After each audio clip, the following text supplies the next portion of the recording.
Hello, good morning, good afternoon, everyone. How are you doing today? I hope all is good.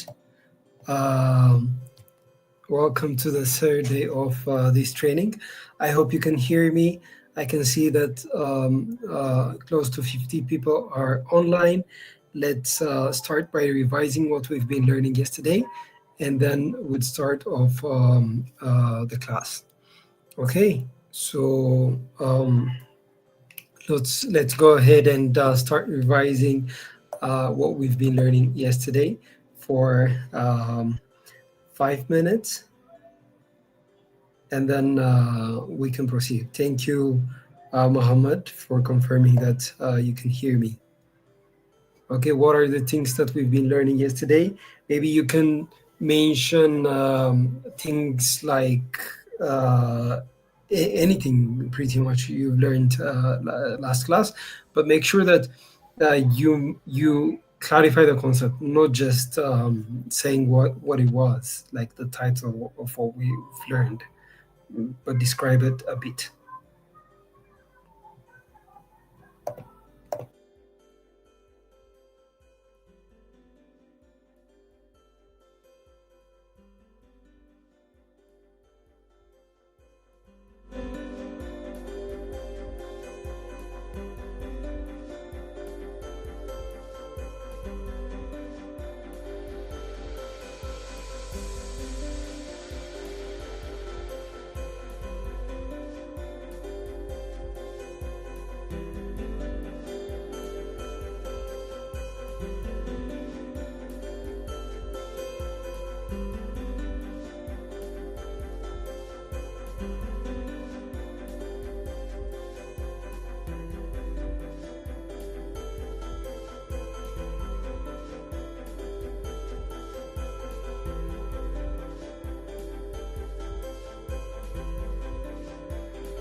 All right. So um, I can see that a lot of you are trying to answer what we've been discussing on last class. Um, so let's see some of them.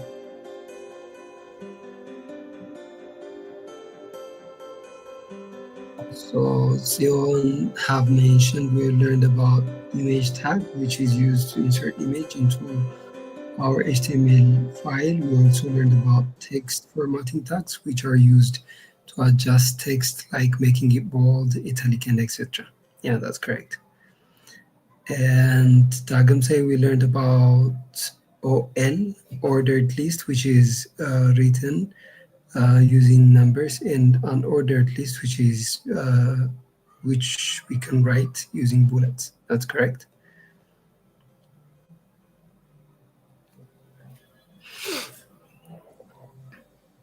Uh,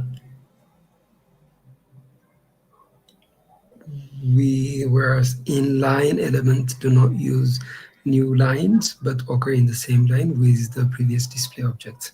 That's good. That's good.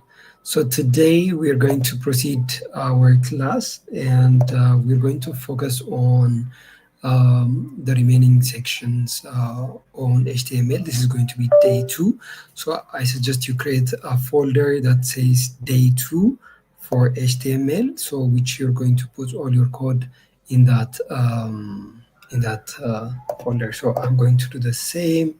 Maybe you can say day 3 if you like, or HTML day 2, but necessarily to keep up with everything, we can say day 3 HTML2.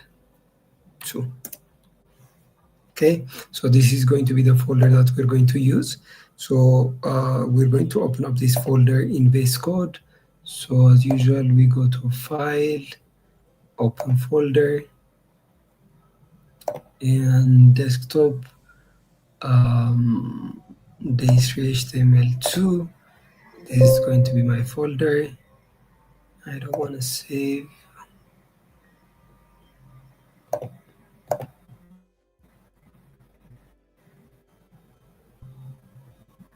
Yes, I trust this author.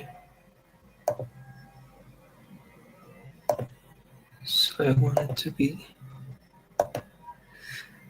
okay. So here I'm going to create the folder structure, image, new folder, assets, and also new file, index.html. Yeah, so let's start discussing about file paths. The way that you put your files in your code is very vital. So let's move the slide to where we've left.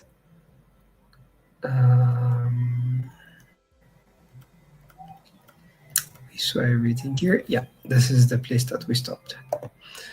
So file paths is a way that it shows where actually your file, it's a way that you can fetch your file in your code, depending on which type of file it is. You know, it really doesn't matter if it's an image or PDF or anything, but you should be able to understand how you can be able to fetch it. So file paths are actually in 3 types. The first one is relative paths, the other one is the parent or directory paths, and the other one is the absolute paths. Let's try and discover understanding all of them together, and then maybe you do a couple of exercises. So relative paths used to load files inside your project folder. So necessarily these are mostly what we use. We can cluster them into 2 basic categories. Whenever it's in the same folder, uh, or when it's in a different folder. So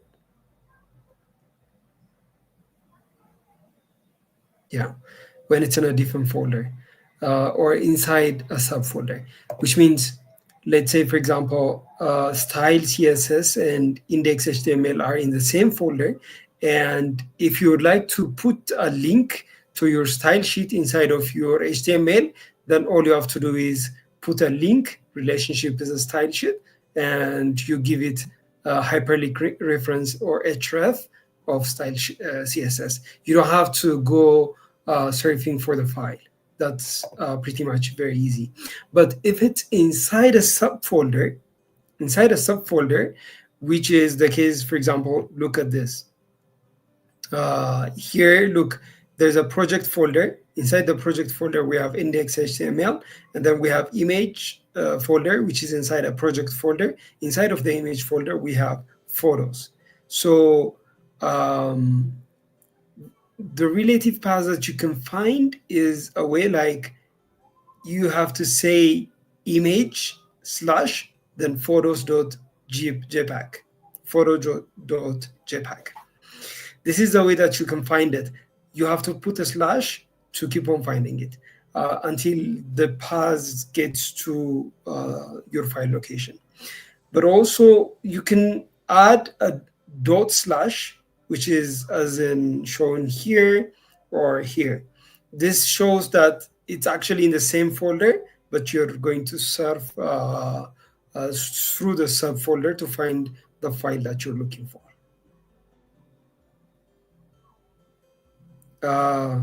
Israel said, can you zoom? So I zoomed. Is it better now?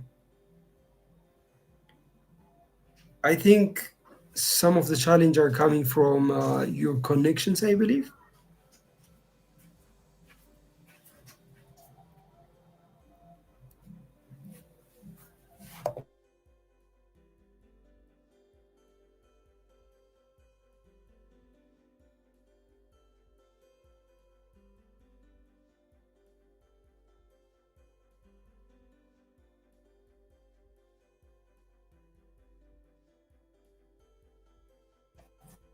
I understand the proportion of the screen is not correct. Maybe I would reset a couple of things. I think I understand why the issue is happening. I'll do that during one of your questions. Until then, I'll keep on zooming it well so that you can see it better. Actually, so do you understand what subfolder and maybe in the same folder you can serve through the file using relative path?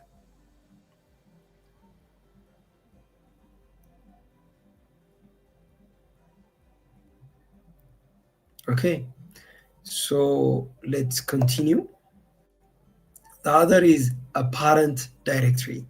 So a parent directory, what it means is it's used when you need to go to up one folder, one folder above where you actually are standing in your code. Let's say, for example, you're working at about HTML code. Okay, your code is inside the about HTML code, and inside here you'd like to actually find the image known as cat.png. So to actually get to cat.png, you need to go back to the root folder, which is the project folder, and come back to the image folder and then find cat. So going back to the parent folder project is what we call the parent directory. So it's a double dot and a forward slash, which is one dot only if you're looking for a relative path. Okay, keep in mind. So double dot is a parent directory and one dot is for relative directory or relative path. So to find the image inside the about HTML,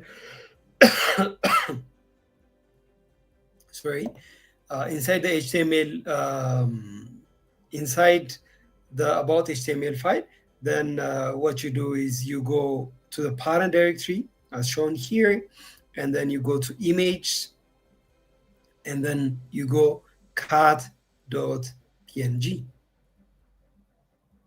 That's how you can serve through the parent directory.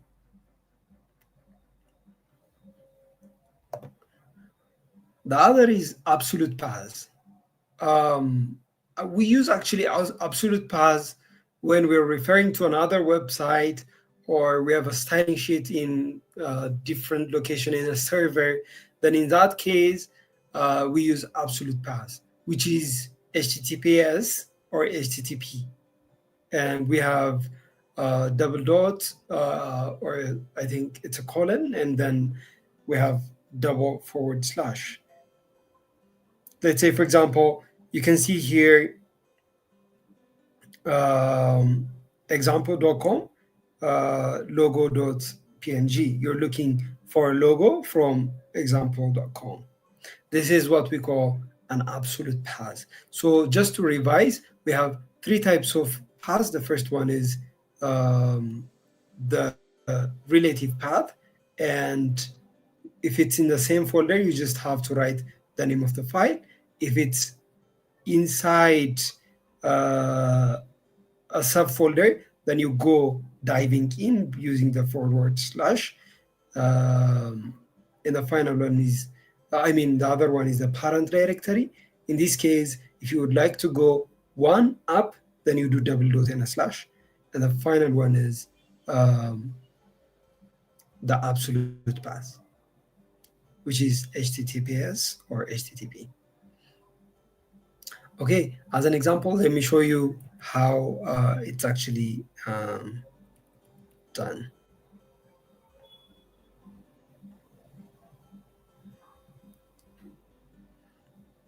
Okay, let me zoom in so that you guys can be able to look at it better. I hope you can see it. If you don't see it, please let me know. So as usual, we start with doc type, HTML,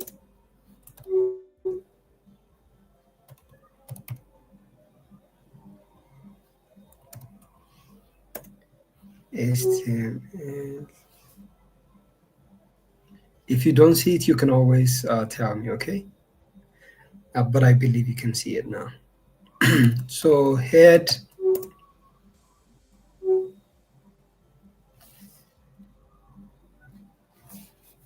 inside of head, what we're looking for is to put in just a title for now.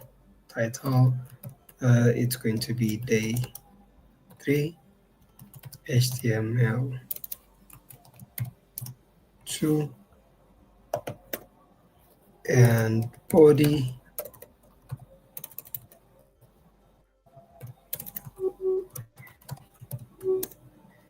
So let me now try to serve through image. For me to do that, I need to put some image inside my asset folder.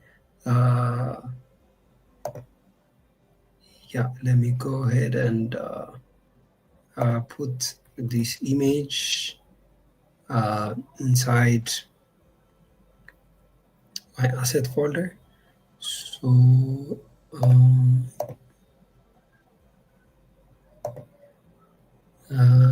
with development, this is it. So inside of here, let's say I'm putting an image. Okay. So path demo, let me say that.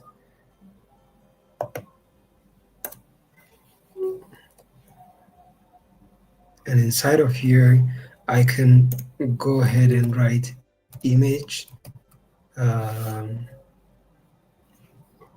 with a source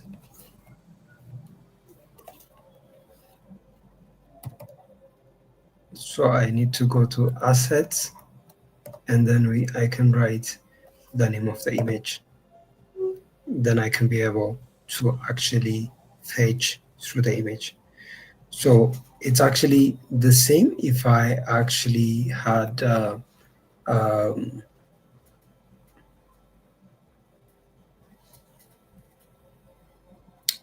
okay, let's run this.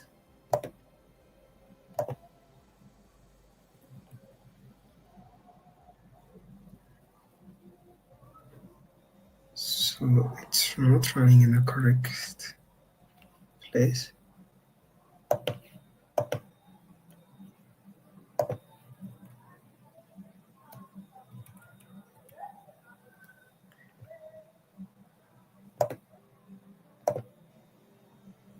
Okay, you can see that the image is extremely big, so we can reduce the size of the image.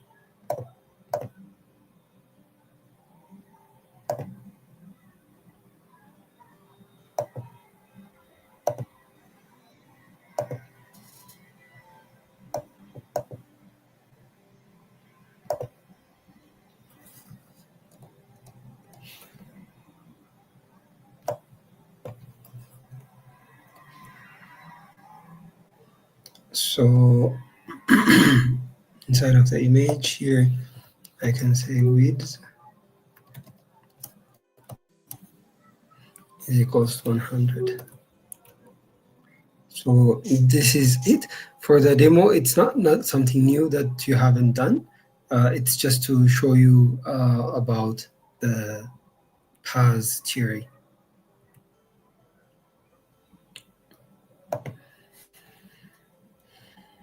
Okay, so when do we actually use each of the files?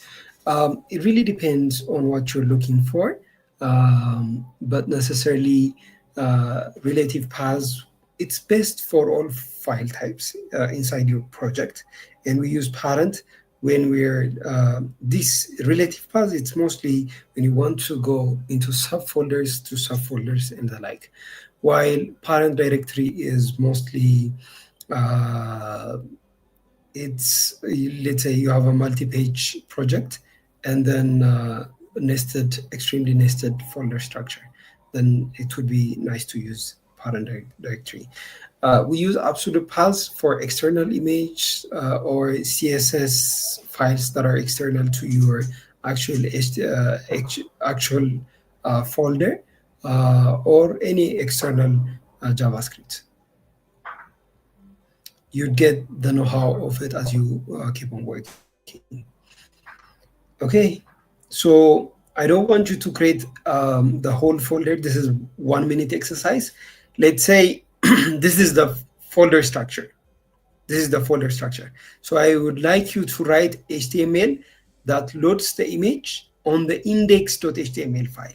So in the index.html file, load the tree.png file. That's the first exercise. And the second one is, this is the folder structure again. And from about.html here, from about.html, link style.css. I'm going to repeat the question. If you could understand, if you don't understand, let me know. But I'm going to repeat it anyways. Those of you who understood, go ahead and start working. So this is the folder structure. From this folder structure, go ahead and put the image in index.html. Index.html. The other one is calling the style CSS inside about.html. So can you give me a confirmation if you understood the question? Okay, Herano said, I don't understand it. Anyone who does?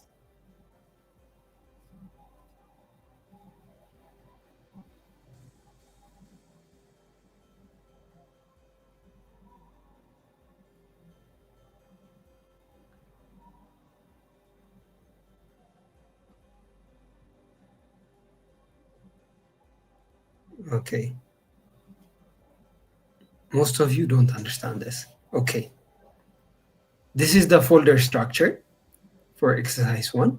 It's project is the root folder. Inside of project, we have index.html. Then there is another folder that's an image. And inside of image, we have 3. Okay? So what you're expected to do is write a script, one-line code, that would be put inside index.html. And that code is going to bring the image 3. Is this clear for exercise 1?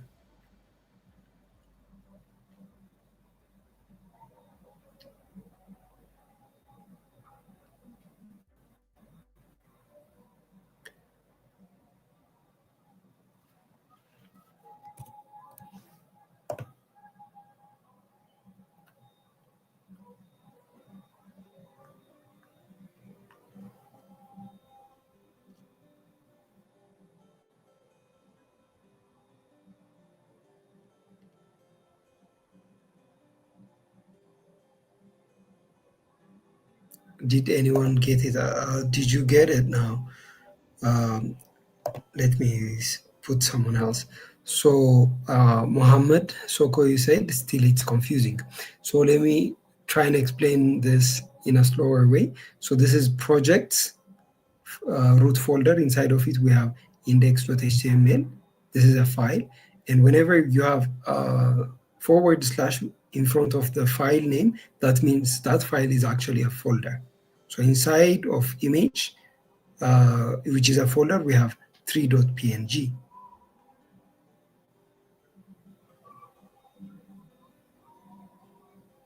Dagem Mazmur, I'm not requesting to put the image folder, but in the 3 image.png. Maybe to make this much clearer, I'm going to write the code for this one, and then you're going to do exercise number 2. So for exercise number 1, what it says is put 3.png inside of the index.html file. So what you need to do, because it's in the same folder directory, here is the code. So you say image. Inside of here, you give source, and the source is going to be, since it's in image folder, we say image, and slash, we say 3.png. Okay, then we can apply widths and everything. So this is how we're going to navigate, because it's already in the same folder as index.html. Then we have image, then we go in to find the 3.png. Is it clear now?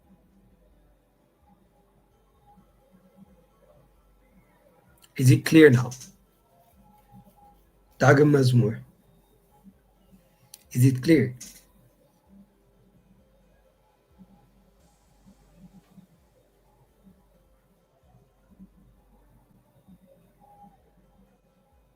Okay, good. If it's clear, then go ahead and now start working on exercise number 2. So exercise number 2 is asking you to create so I'm going to share you the image while I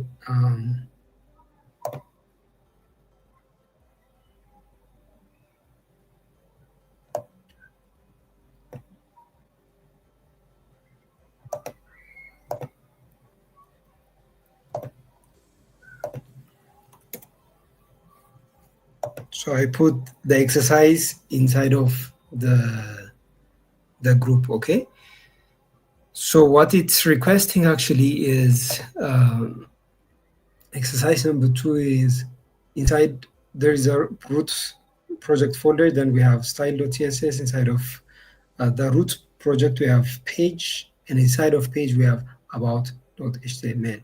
So the code you're going to write is inside about.html, and then you need to link style.css. Yeah.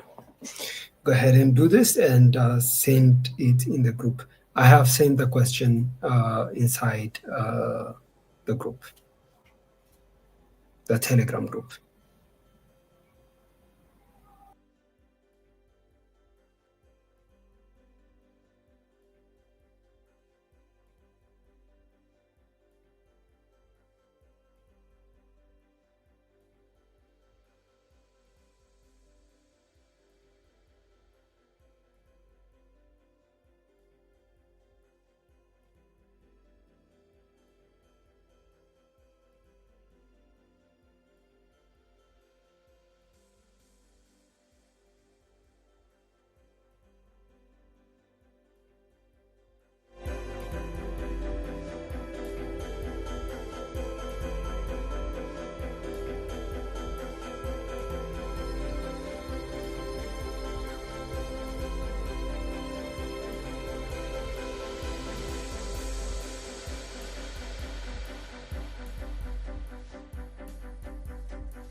እሺ ሶሪ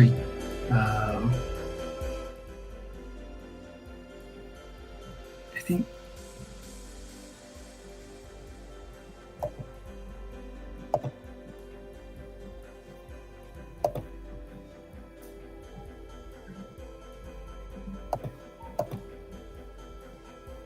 it's still having a challenge. We'll see how to actually make this better. Okay, so I hope you guys have done the question. So let's do it together.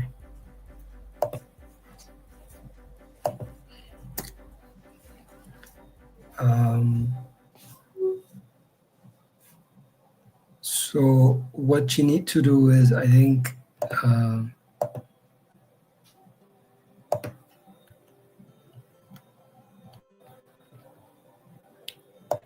so you're looking for the style sheet. So you say link and then relationship. It's a style sheet and href.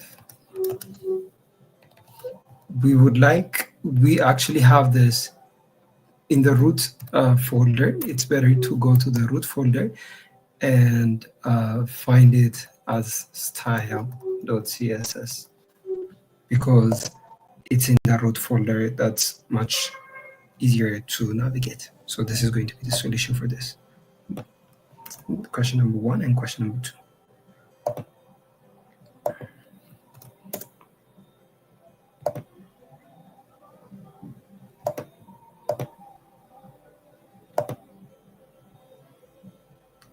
Okay.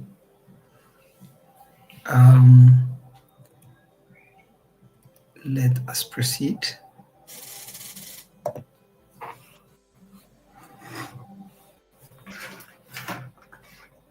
Okay.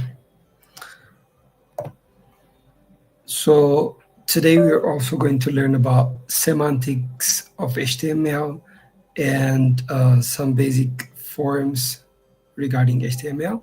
Then we're going to do table, and finally I'm going to give you one exercise, and we're also going to group you into teams today so that you can start to think about a project that you can do, maybe a website or something related to what you want to do necessarily. So semantics are ways that you give meaning. Necessarily what semantic means as an English word is meaning. So it gives meanings and purpose to your content. It doesn't really only focus on the look and the beauty. So using semantic would be very important, which we're going to discuss in just a minute. So one of the important is accessibility. So semantics are things like, for you to get it, let me explain what semantic structure is, and then I will tell you the importance. So for example, when you go to a website, there is a header, there is a navigation menu that you can find, about section, or maybe contact us, and everything related to that. You have a footer, which is at the bottom of websites, and you have article sections. Also, there is something known as sections. Section is part of the whole page that you can serve. So you can cluster everything into different semantics. So these are basic semantic structures that can be applied. So putting your website into a semantic structure is very important for the following reason. The first one is accessibility.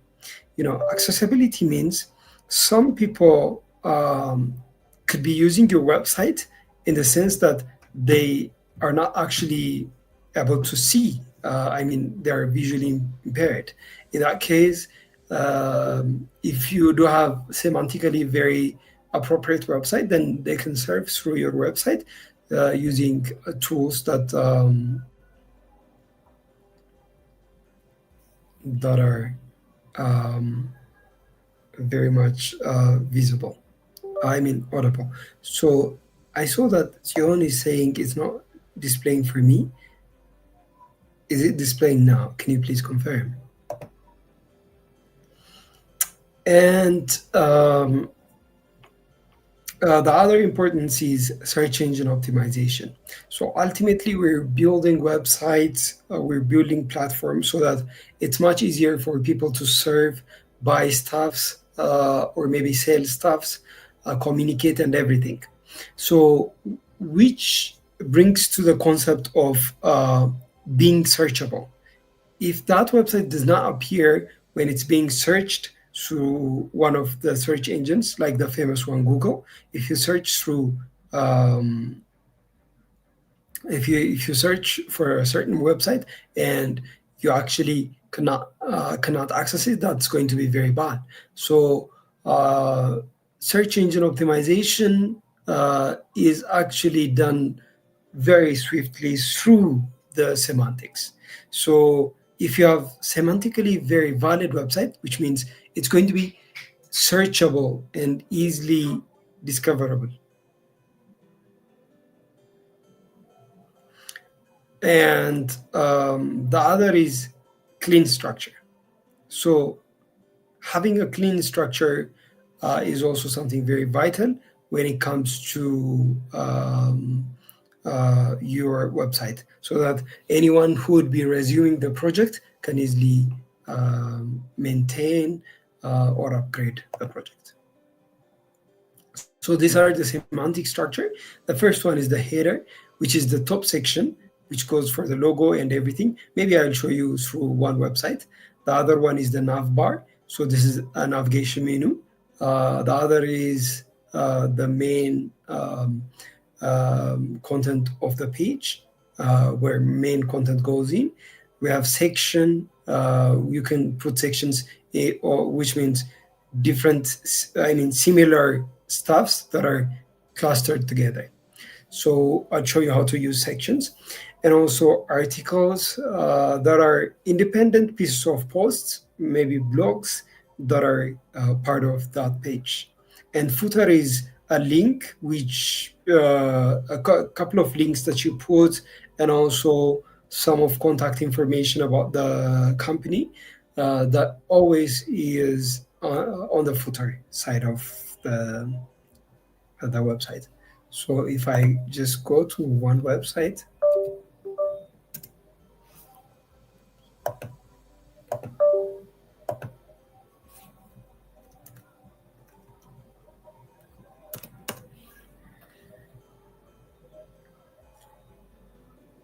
so this is one of the websites that we've done recently. So there's a home page, home. This is what we call the header, and these are the navigations that you can always search for. And bodies have been clustered into main body sections that you can be able to go and surf the way that you like. And lastly, we have the footer. So inside the footer, there are links to their social media and also contact informations and everything. And also you can surf through any of the page. Maybe you can go to the product page, you can see the product and everything else. So yeah, that's it for semantic structure. Maybe let me show you one example, then as usual, we proceed for you to practice. Okay, let me open up my VS Code.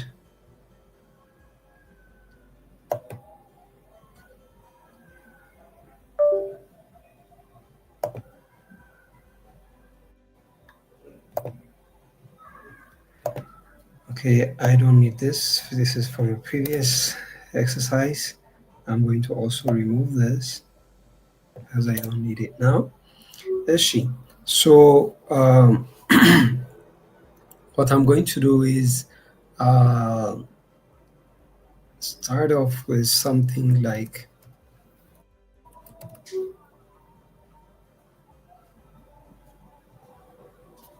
maybe header. Yeah.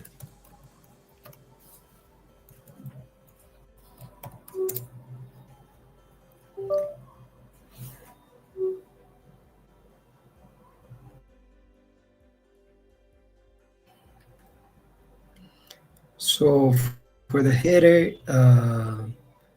we can put h1 tag, which is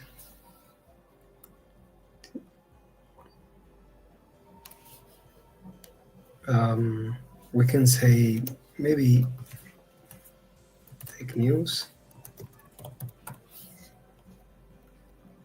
This is just a beginning header, and then inside nav we can put a couple of things that we're going to list.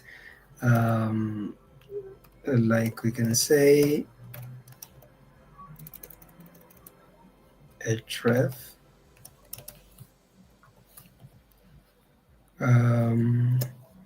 latest, maybe if you're referring to the latest news.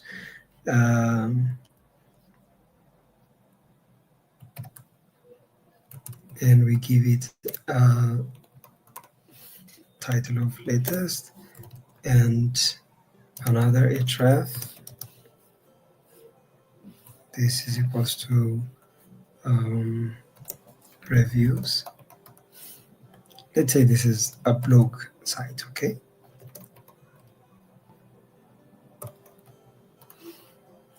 So now let's try and create the actual one, the actual page. So I can say main, this is another semantic. And inside of name, I can create section, and I can give the ID to be either review or latest. For now, I'm going to put only latest.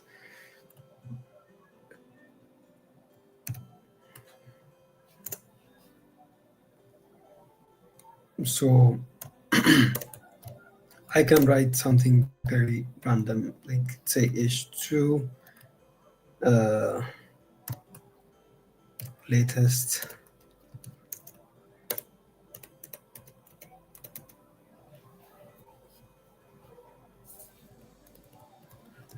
article.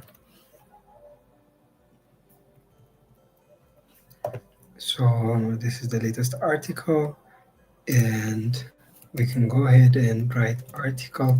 So this is another semantic, which is the basic information that you're looking to read. So maybe I can say paragraph, star link is making its way. This is one something else. Maybe I should give a paragraph or a header h3 and say star link.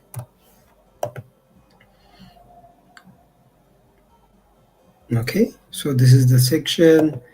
I can go ahead and go out of main and write footer. So inside footer, I can say a paragraph.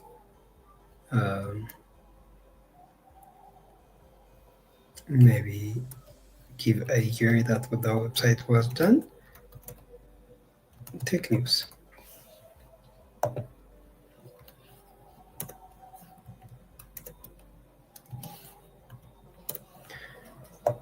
Okay. So let's save this and run this in a live server.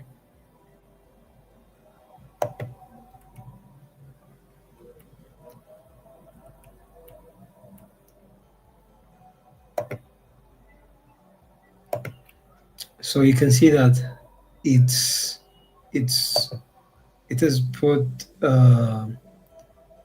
I don't, okay, we can remove this, but now look, these are the two links here are the navbar. Before the navbar, because I put a title, the title is coming as a header, but this is the nav bar. Inside, these are all clustered inside of a header. And next comes the latest article, which is the latest one. So since this is a short website, uh, even though I click latest, it doesn't change a lot. But if I add a lot of text until the end of the page, then if I click latest, it takes me to that specific section. So let me try and show you what I mean by that. So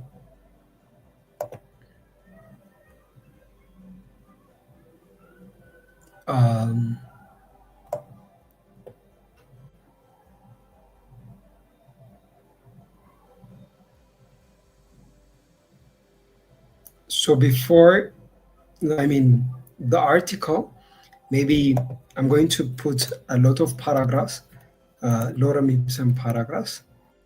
So lorem is just random text that you can add to as a placeholder. So I'm going to put lorem ipsum. It's I don't know what it is about the text, but it's a random text that we can be able to use in many softwares. And then I'm going to duplicate it several times.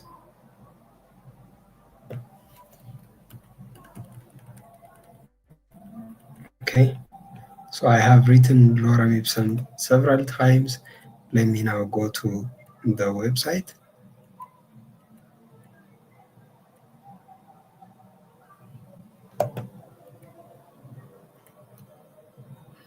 You can see that there is a lot of text after the navigation bar. So if I click latest now, you see latest appears. Even though it doesn't go to the next new page, it just serves to find latest article, which is hidden beneath. Okay, so if you add different sections and your users of your website does not have to surf through everything to actually get to the point that they like. They need to click the sections. So that's a way that you can actually make the user-friendly website. This case is actually the same for YouTube. So in YouTube, you can classify the video into different sections, and people can go ahead and click on the specific sections to see what that section is.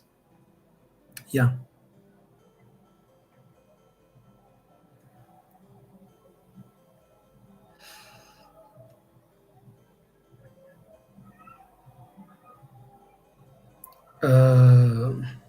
So some of you, I think, is it difficult for you to understand? I don't think this is something difficult to understand. But if you haven't understood, I'm going to repeat it. But you have to say you haven't understood now. I saw this text now.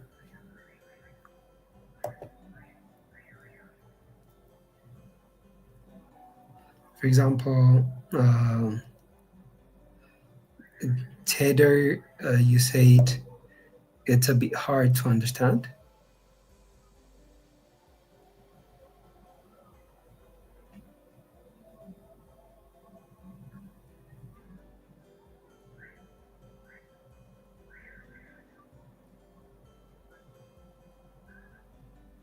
Okay, so let me probably give an exercise for those of you who actually understood.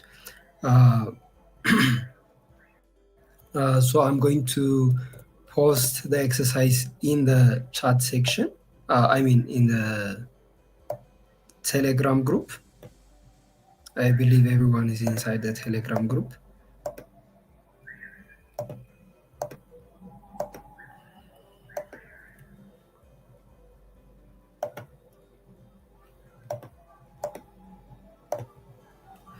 I'm going to post this inside the Telegram group.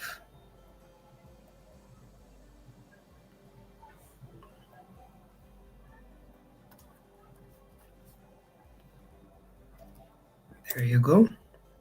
This is the exercise that you're going to do. Maybe just let me give explanation about the exercise.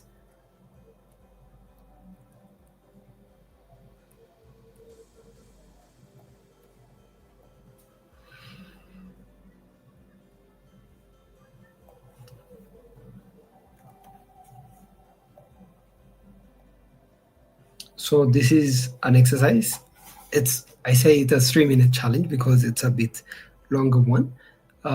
So I want you to write a small web page using only semantic tags, and it shall include a header, a navigation with at least 2 links, and a main with 1 section.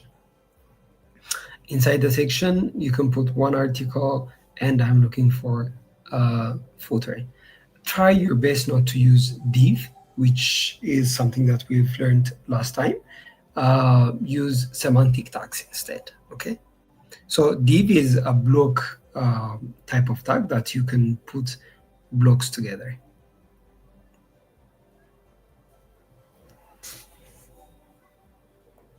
Okay, so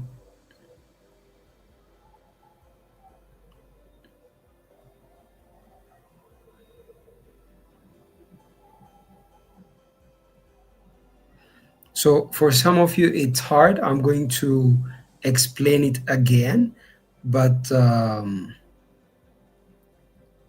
for those of you,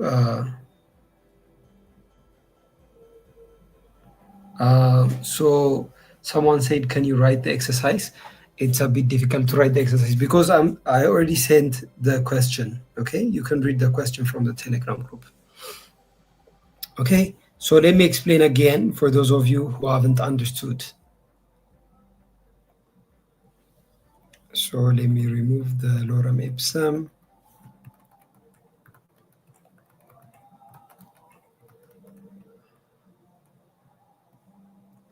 Okay, what I've done is pretty much straightforward. So I have created the usual way of HTML, and then I gave it a head, and then inside the body I have a header. I have never closed the header though. Okay, this is a header file. So inside of the header, what means is the header is something that goes at the very top of your website. So inside the header, we could have different navigations that we can put. So inside navigation, I put a couple of links. So one syntax that you should know is if I put a hashtag in front of the link that I'm giving, this means that it's a section. Okay, it's a section. It's not any specific new page that it's going to, but it's actually a section. So I put latest, hashtag latest, which means there is a page that is going to be that is named by latest. And we also another link that is named after hashtag review. So this is also a section. So now I'm going to create these sections. This is, the first one is just a nav bar. And once I create the nav bar, which means the navigation bar, now I go ahead and create the main file, which includes the navigation. So inside of main is my code where I'm going to put everything regarding the sections, the navigations that I have to do. So I just wrote a paragraph here, just it's not linked to anything else. I can remove this one for now. So I create a section tag with an opening and a closing one, and I give it ID attribute, which is latest. So which means this section is now connected to this one, okay? Because I gave a hashtag latest. And inside of here, whatever I write is connected to this link. So when I click on this link, it's going to come back to this section. That's what it means. So inside here, I write with a header to latest article, and I write the article itself. So anything that I put inside the article is going to be, as usual, as we've been doing. So I close this section. I can also add another section that is section with an ID of review. Inside here, I have H2 reviews. Then I can also create an article which shall include like about new smartphone reviews. The latest smartphone have impressive camera, long battery life, blah, blah, blah. This is the paragraph that I can add. Okay, so if I save this, now my web page have two sections. This is section review and this is section latest. They both have a link. This is found in the navigation. Okay, so let's see what's happening on the web.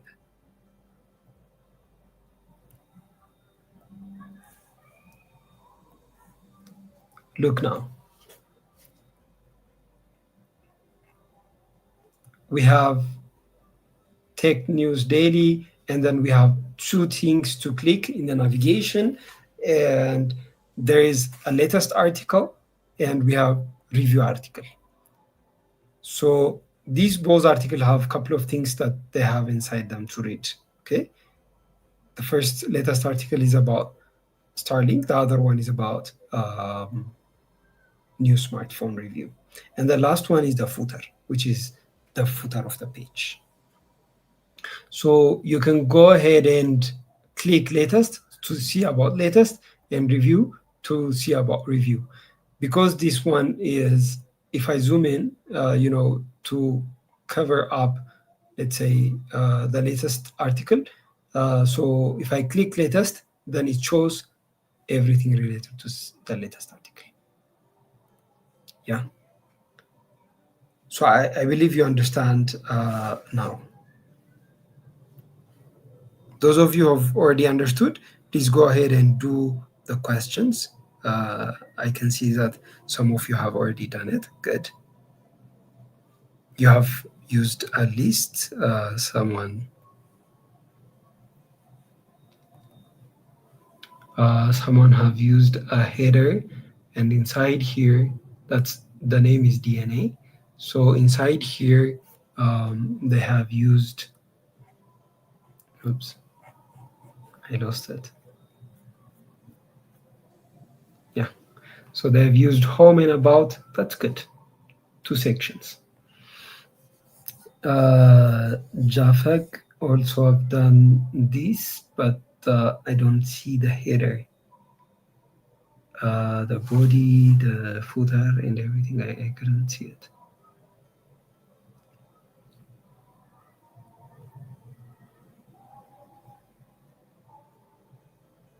Okay. But I think some of you are using ChatGPT because some of the tags like dots here, for example, are coming from ChatGPT, okay? So please use, try to code by yourself. I like the way that you're doing your indentation diagram. That's great. Especially, I would like to see, running it like here. Good. Okay. So, so after the section, if it's a bit confusing, you can check out the video again. But for now, I think we need to move on.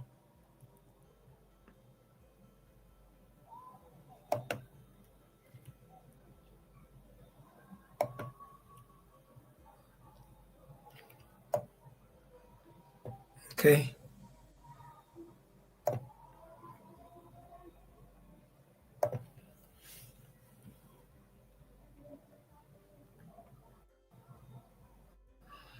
Uh, the other something important that you should be aware is the HTML form. Okay. uh, for you to master the syntax, it's very easy. Honestly speaking, it's very easy, but you need to practice, okay, before you come to this class, because it is a compressed way of taking the course. The You need to practice during the day so that you can come back and work well. Okay, so the basic HTML form is a way that you can put in form. Can someone give me an example of forms you see in websites?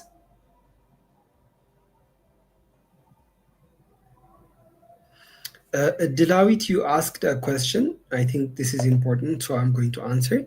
You said how to make the section lead to another page.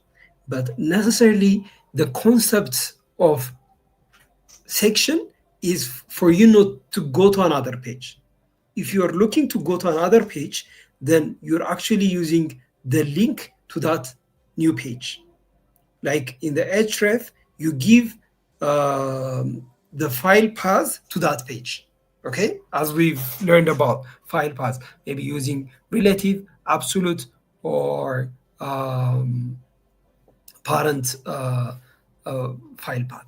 Okay, you never use section if you're looking for if you're looking to go to a different page, but instead you use section. Inside the exact page, you're going to a different sections. That's the purpose of it.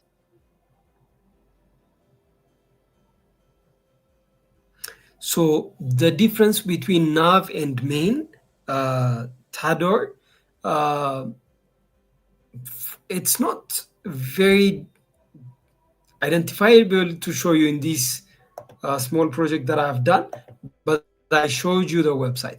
So you see nav is this one, the one that you see at the top of the site. The main is everything that you see inside here. And the footer is something that comes beneath. That's what it means. Okay, now we were saying words about forms. So have you seen forms?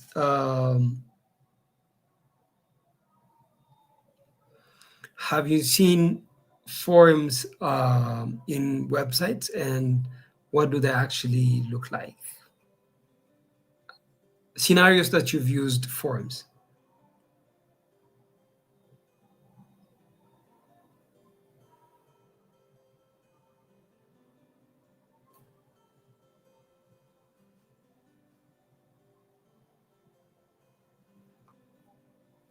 Can someone answer?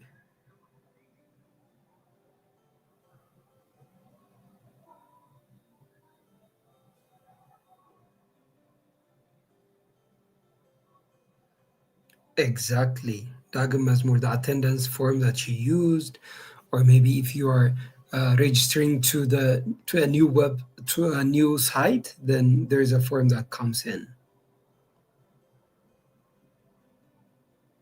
That's also a form. Or maybe when you log in into our website, a password and a username is requested. That's also a form. So there are different forms that we can use in websites. Yeah. So forms does have a couple of things that you need to actually know.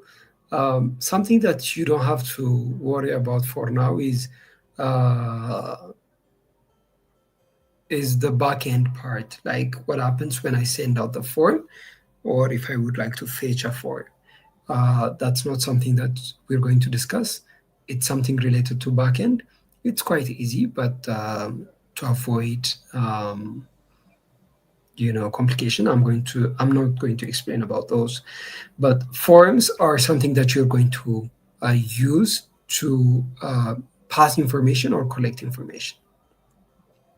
So in that case, forms could have the following elements. The first one is the form container, which contains the form, all of the fields of the form. Let me show you one thing. Uh,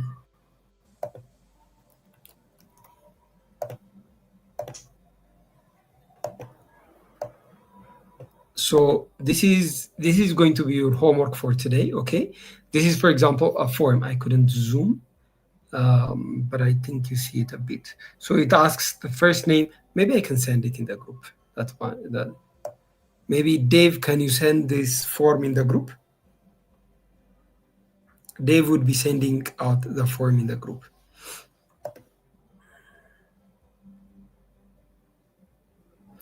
So form could have a container for all the fields and a label for each of the forms. Like if you're asking for a password, then there is a label that says password. That's a text describing what you're required to input. And the other one is input, the input field. It could be a single line, it could be multiple lines, it could be a text, it could be a phone number request, password, email, different things. So this is input field. The other one is the select. The select is a drop down. If sometimes your form requires a drop down, for example, as you have filled in a couple of Google Forms, there are drop downs. So including a drop down is something also that's possible. So the other is a text area. Text area is a bit different than just text because you can be able to put multiple lines, text boxes together. So once you created your form, the other important thing to put along is the validation. For example, when you're fully filling in the form, some of the places are not mandatory to fill in. If you pass it, it's okay. But some are required. If you don't fill it, you cannot pass to the next stage. So in that sense, required is a field that's if you put required in that specific field, then it's going to make it happen for you to fill in the form. It's going to be mandatory. Placeholder is something that's hovering over the input section. Like if it requests email, there is a hover that requesting sign of an email. And the other one is a pattern. It's not something that you should be able to implement it at the moment, but I would explain it. So pattern is an input format. Sometimes in the email field, people would be putting, like, for example, if it's infnova@gmail.com, they just write infnova, but we're requiring still the domain at gmail.com. Or when people are filling in their phone number, for Ethiopian case, it's mandatory for the phone number to start with 09, and we're expecting 8 more digits after that. But people could start right away dropping 09. So we can make it mandatory for them to follow a certain pattern, whether it's email, phone number, or an ID number. We provide that pattern, and people would be filling in through the pattern. Even though different values are entered, the patterns are going to be the same.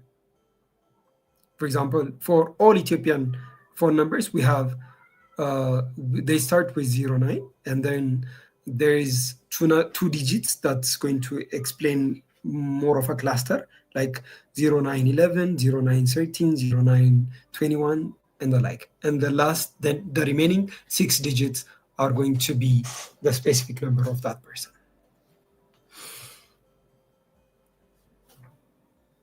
Okay, I'm going to show you the practical one. So let's start with a very easy example. Look at this example. So this is a form. It's got a label. First, you have to write a label, and then you always go to input. So a label input, a label input. Inside a form, the last thing that you're going to do is you put a submit button, okay, which is going to submit what's been written. So I say label username, and then comes the input type text, which means I'm requesting a text type of input for the username label. And the next one is password, and I'm looking for a label for an input that's password. What do you think is the difference between text and password? Before I code it and show you, what do you think is the difference?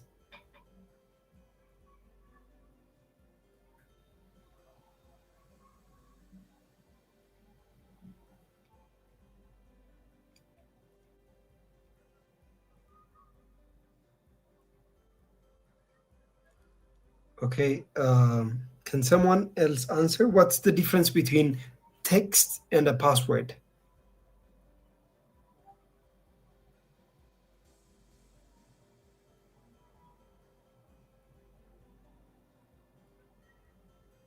Okay, someone answered. That's failing body doggies. Okay, so it says text shows us on living in alphabets, and password could be I don't know what about that. I'm not also clear what you said. Um, so Dagam said passwords may include numbers and special characters. Okay. Yeah, but text could also do that. Yes, Sion said password is typed in a hidden format. Okay, we wouldn't make passwords very visible. Dagam said text is for any typed text, but password is a specific pattern of text which is required from the form. Yes.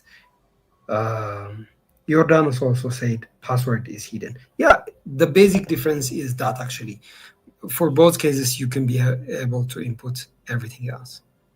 Okay, let's go ahead and test this. Maybe if you're looking for my code, I'm going to send this previous code in the Telegram group.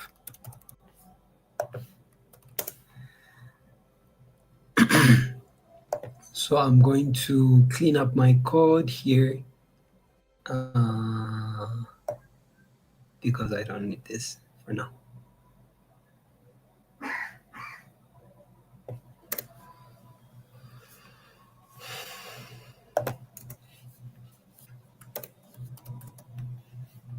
So inside of body, I'm going to create a form that I showed you earlier, which includes two labels. The first one is always start up with a form tag.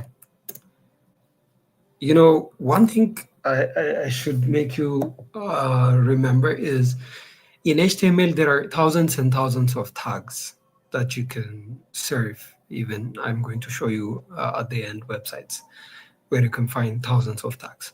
It's not about memorizing every single tags, but know the important ones and understand how they work. That's the most important thing.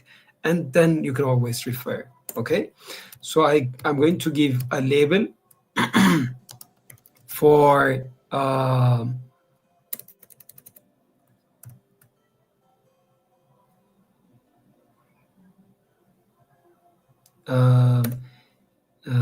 okay, let me make it simple for now.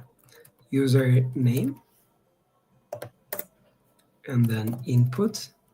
I say the type, and the type is text.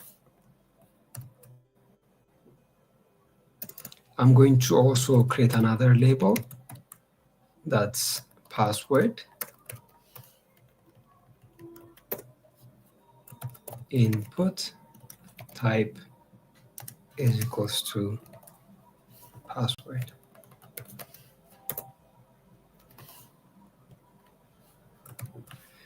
Okay, let's save this.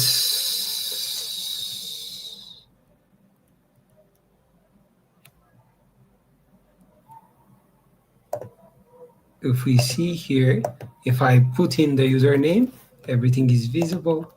Oh, for the password also it's visible, but I have an attribute that I can make it hidden.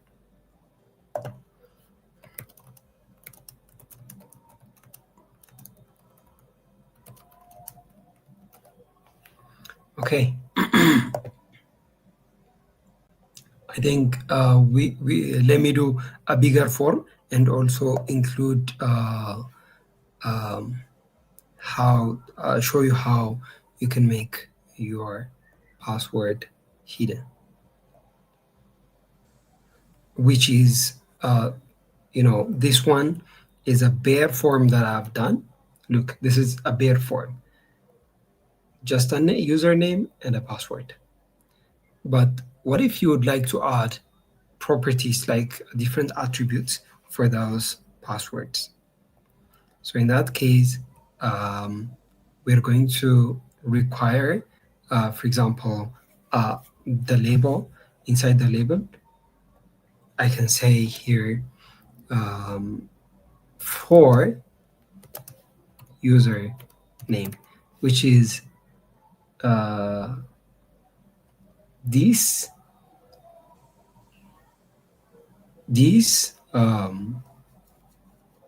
this input is actually requesting for something. This label is connected into something with an ID that is username.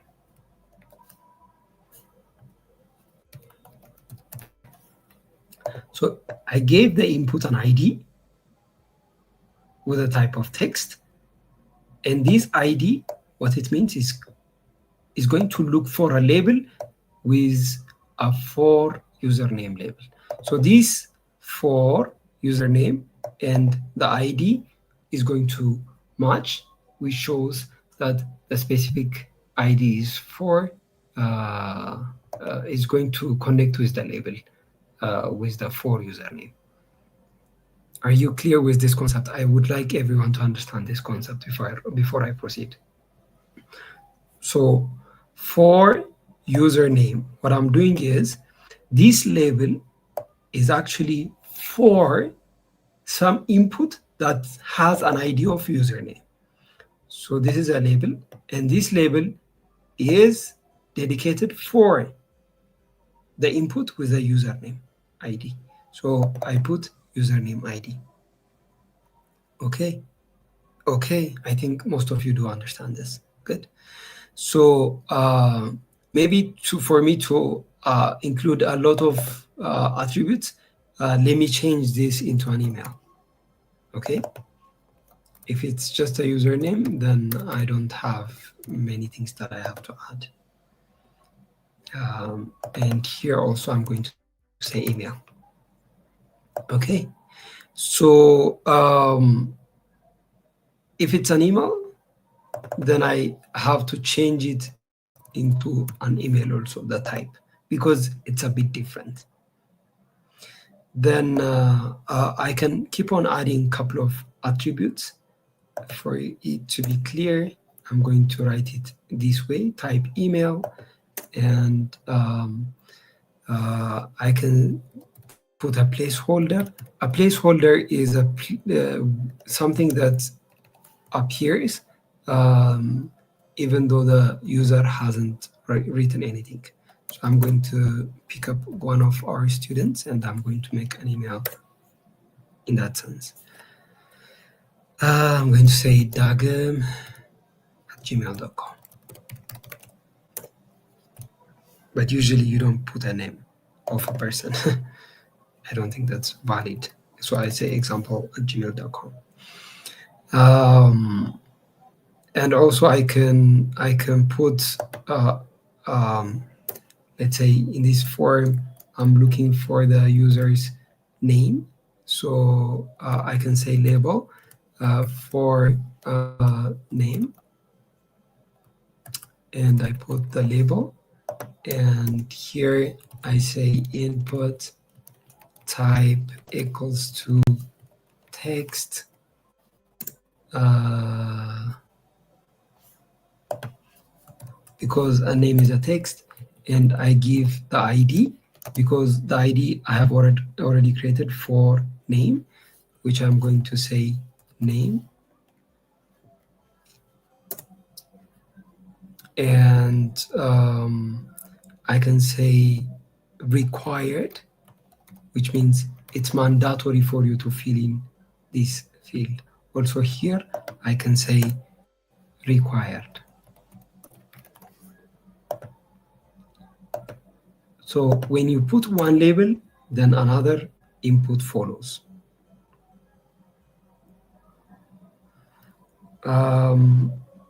Yeah, maybe let me show you one more text area, what to understand what the difference between those two is. I put here. Nope.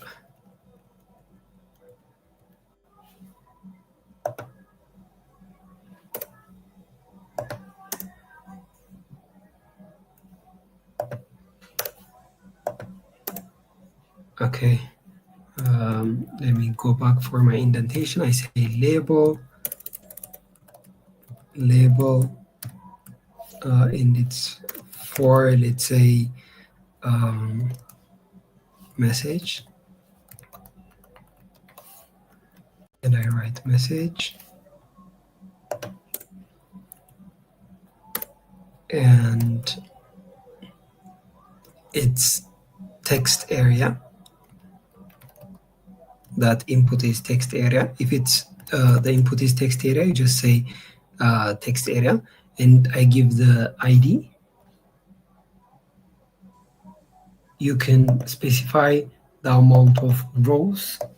Let's say I specified 4 rows and 50 columns, and placeholder, type your message here. This is going to be a placeholder. Before that, maybe let's add country, because I believe we have requested several times for your country. So this is also important for your homework. You're going to send out your homework before tomorrow, okay?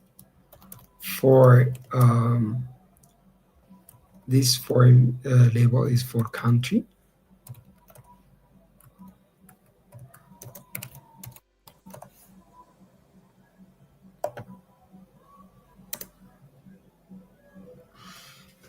Then when it's country, we use the select tag, okay?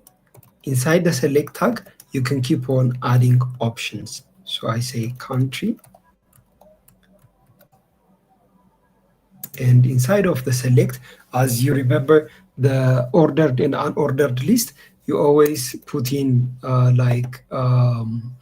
the after you create OL or UL, you put in lists like doing LI. So here you put in option, and you just keep on listing it. Ethiopia, option,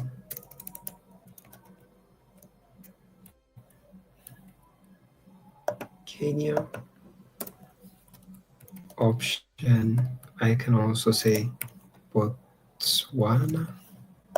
I believe we also have someone from Ghana, so I'm going to say Ghana. And I saw someone from Liberia, I think. Option, Liberia. Yeah. So this is going to create a drop down of the list. I think this is wrong. Let me remove this. Okay.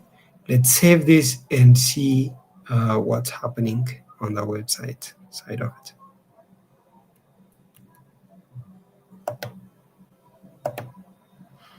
So you can see all our inline elements. So it keeps on coming on the same line. So, but you can use, you can wrap it under a block element so that it can start in a new page. So look, it asks for email, and there is a placeholder inside here, which means example.com is not something that is going to be filled, but when you start writing, it's going to replace it. Okay, it's going to replace it. Name is also here, that you can write your name, country, it's a drop down that you can pick a couple of things, and message comes next. So let me show you how you can put inside a block element. So div is one block element that is going to cluster your couple of things into a block. So I can say div here and put each label and input inside a div. Let's say maybe email and name into one div. I'm going to close the div here. So now you see, if I refresh this, name and email are in the same div. And anything after that starts in a new page. Also, I'm going to put the option inside one div.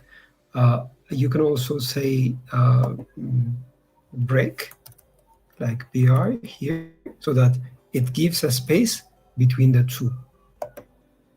You see now we have one space that before the next block starts. So I'm going to also put a div as a block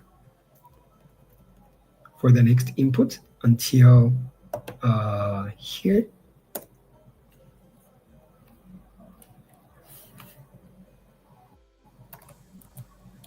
So if I refresh the page, you can see now the form is much better.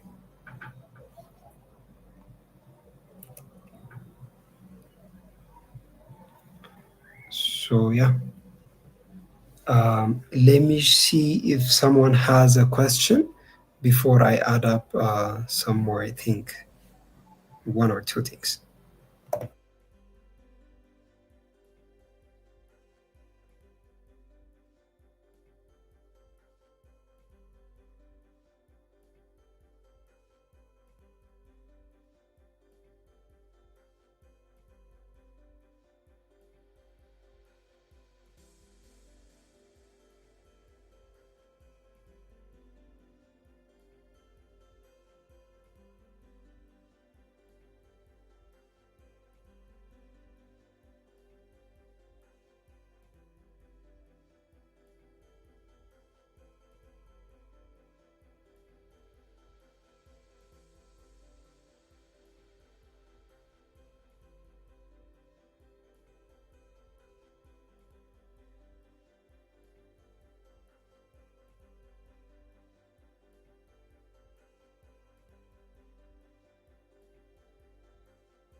Okay, some of you are asking, what if Delawit said, what if we put a block element inside a div?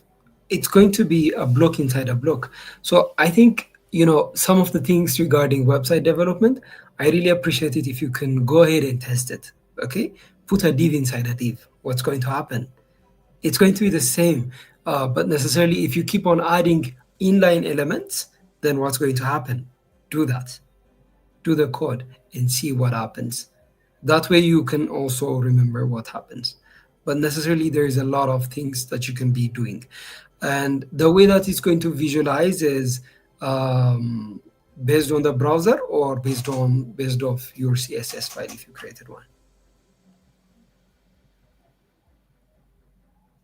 What if you remove the last div? What do you mean the last div? I think you should ask fundamental questions that you didn't understand. What's going to happen if I remove this and that? You can test it. I'm going to send you the code.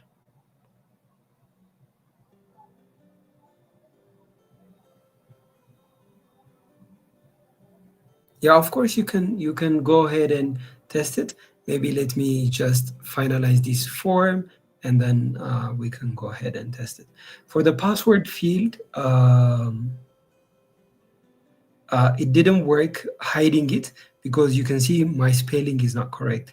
It's password like this. So now it's going to make it hidden. Password is not visible.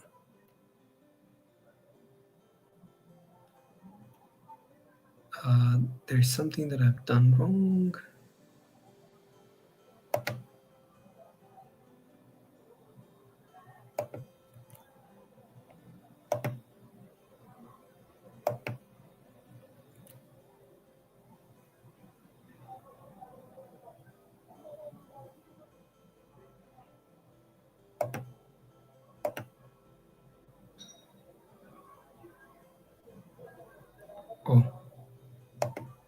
For text area, I should be closing text area.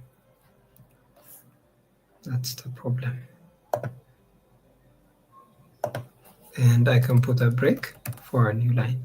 So here, yeah, but that's it. If I refresh the page, you see that the placeholder is type your message here and comes the password. If I write the password, it's not visible. So by default, if you create a password input, then it's not visible.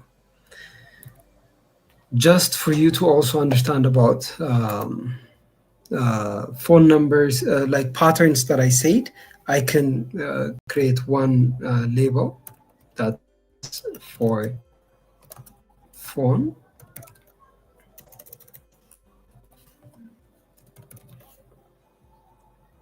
And we put in a phone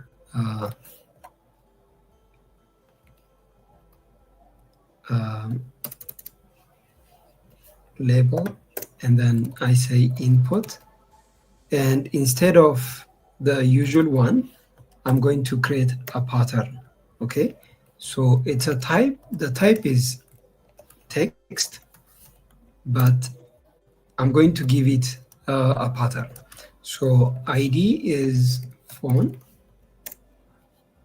and placeholder for people to actually to grasp it well, I'm going to say 09 and XX 8 digits. And I'm going to validate this through the pattern code. So this is not correct. So it's going to start with 09, which is mandatory. And then inside square bracket, I could give it 0 to 9 digits. And within the curly bracket, I write how many digits that I require. So 09 is mandatory, and the amount of digits that I am going to require is 8 digits after 09. That's a phone number of the Ethiopian case. And then these 8 digits should be between 0 and 9. So this is for your curiosity to understand. It's nothing mandatory that you should know. Okay. So yeah,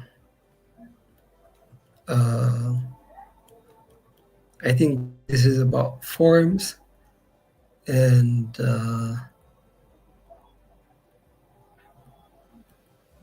yeah, I think this is mostly the things that you should be aware about forms. So attendance will be sent out in just in a minute. I'm going to send you this code in the community group. So you go ahead and test it out. The other thing that you should do is this is your homework. The homework is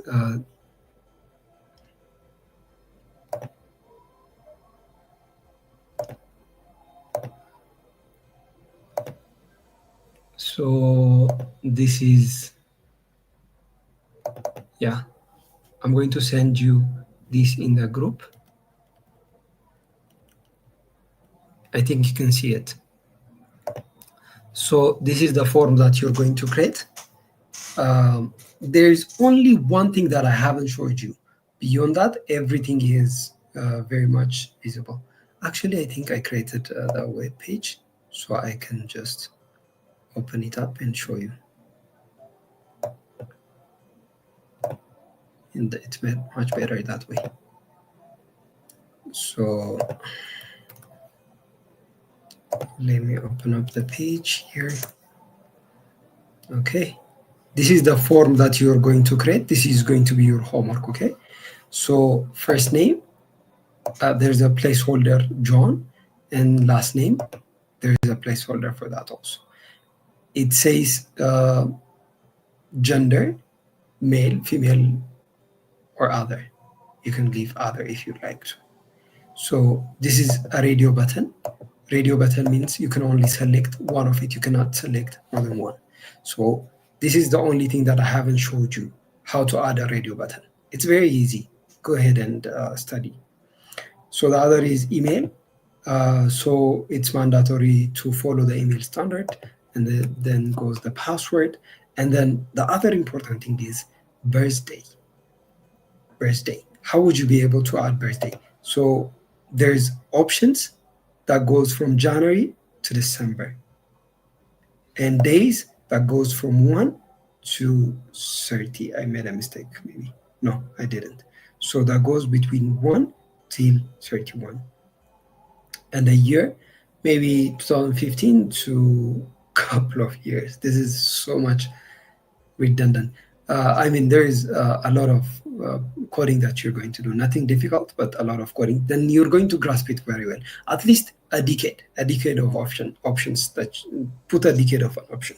So I want you to put this into a script. Okay, your index the HTML file. You're going to upload this tomorrow in the morning. We're going to send out the filling form for your homework, and you have to submit it before tomorrow's class. Tomorrow's class is going to start at 5 p.m. and before that, you have to submit this. Okay, we're going to send out the form right away after this class ends. And finally, there is a submit button. So when I say submit, it says some of the things are not filled. So submit, I haven't showed you probably. It's quite easy. You just add at the end button,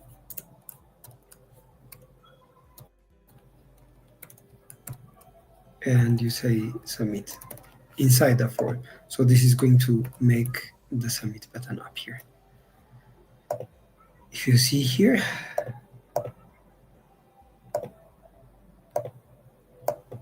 the submit button appears at the end, but you need to use div so that it comes as a block element beneath it. Yeah, so I'm going to send you the screenshot of this homework that you're going to do. Okay, Dave, can you please send out the attendance, and let's give them 5 minutes for them to fill out the attendance. Don't be overwhelmed. It's okay, because it's a new programming language, but and it's going to be much easy. So just check out the video again, and you should be going.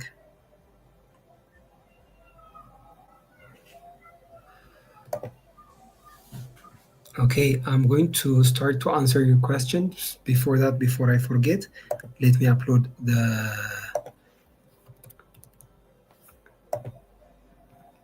Dave, can you please confirm me if you have sent out the attendance?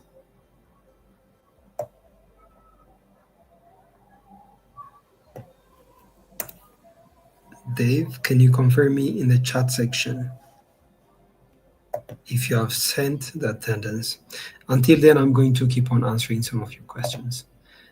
First one said, Zion Tadessa, you haven't showed us how to do dates and buttons. For buttons, I just showed you now. For dates, it's the same thing. I showed you about country. So instead of country, you're going to say date. Instead of the list here, you're going to make it either January, February, April, anything. And you keep on adding for the numbers and the years, everything like that. Is this clear, Zion? Confirm. Attendance has been sent out. Please go ahead and start filling the attendance. The other question is, last name is father name or grandfather name? For Ethiopian case, I think it's the grandfather name. But for all the forms, I think it's full name that is required. So write your full name. I don't know how the other attendance has been sent, but write first name, middle name, last name. Or maybe choose the way that you like it to be in your certificate. I haven't mentioned this during the first day, I'm sorry, but it's been listed in the form. Always use the same name, okay? The same name, whether it's your first, middle, last name, or your first and last name, whichever way you like, keep on using that name throughout the form and use a single email. If you use another email, then you're another person to us. Okay, as we run a script to check your attendance, to check your exams, it's all automated process. So if you're using different email, it's going to count you as a different person, and then you may not be valid for certification. The misunderstandings could happen. So make sure that you use the same email and the same name throughout the training. Dilawi said, what would we do if we want to user to use whether the password should be visible or not? There is a way, but for now, let's stick to it's not visible. There are things that you can do using CSS. Yeah, there is a homework for today. I have sent it in the Telegram group. The attendance has been sent. Next up, we're going to have 10-minute exam. Dave, can you send it out in the group, and I'm going to put a timer. Dave, actually, can you go on stage and tell us how many minutes that I require, or just send the text? How many minutes for the exam? The attendance is in the Telegram group, but assistants, can you put it also in the chat section?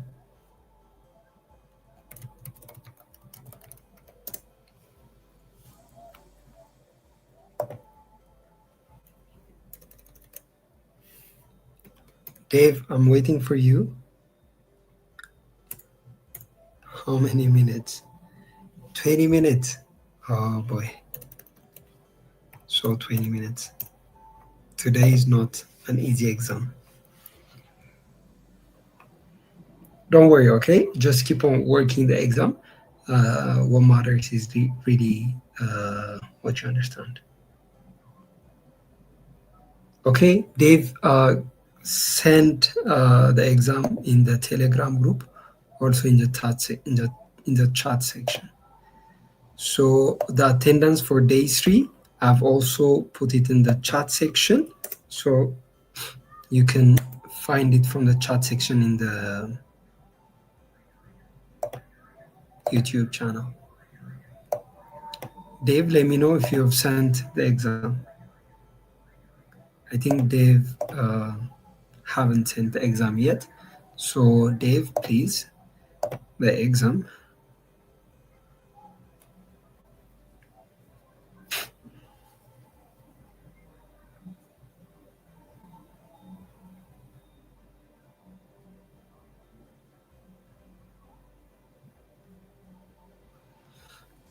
Make sure to fill in the attendance, and also then you'll be doing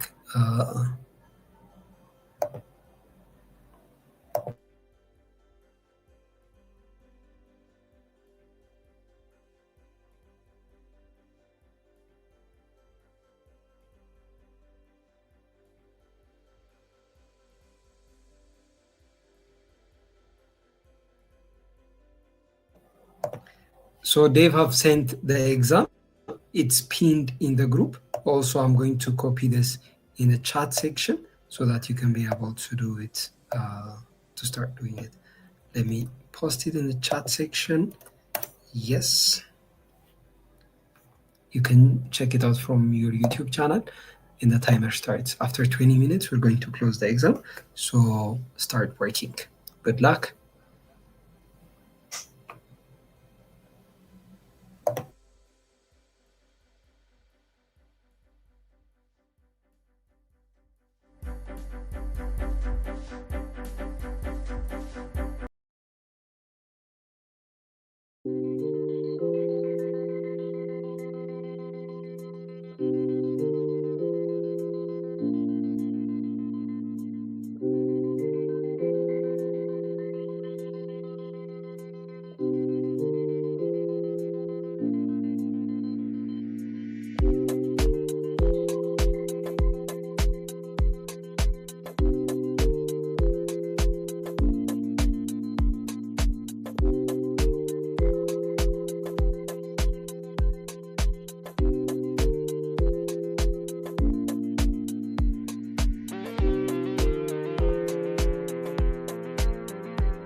Hello, guys. It's just we're remaining with 1 minute and 30 seconds. Most of you have took the exam and also filled in the attendance. For those of you who haven't filled in the attendance and also haven't done your quiz, please go ahead and do this. It's important that you do all the questions and all time fill in the attendance.